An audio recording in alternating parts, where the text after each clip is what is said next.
السلام علیکم۔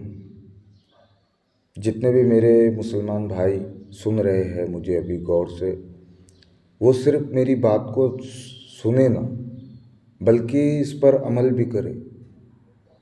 ایک وظیفہ ہے جمعہ کے دن عصر کی نماز کے بعد، جمعہ کے دن عصر کی نماز کے بعد اپنی جگہ سے اٹھنے سے پہلے، کہنے کا مطلب عصر کی نماز جب ہو گئی اور امام صاحب جب سلام پھیر دیے تو ہم دعا کرتے ہیں۔ دعا کرنے کے بعد ہم اٹھ کر چلے جاتے ہیں یا پانی پینے چلے جاتے ہیں یا گھر کو چلے جاتے ہیں، تو ایسا بالکل نہ کرے۔ دعا کے بعد اسی جگہ بیٹھے رہے اور یہ وظیفہ 80 مرتبہ پڑھتے رہے۔ اللہم صلی علی سیدنا محمد النبی الامی وعلی آلہ وسلم تسلیما۔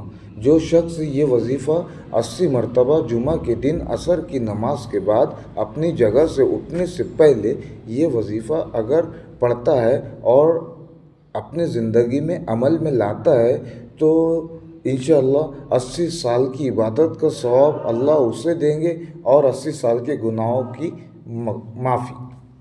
حالانکہ وہ 80 سال کا نہیں ہے، میں 80 سال کا نہیں ہوں، لیکن اللہ بتا رہے ہیں کہ میں 80 سال کی گناہوں کو بھی معاف کر دوں گا اور 80 سال کی عبادت کا اجر بھی عطا کر دوں گا۔ تو سب اس بات پہ عمل کرے انشاءاللہ۔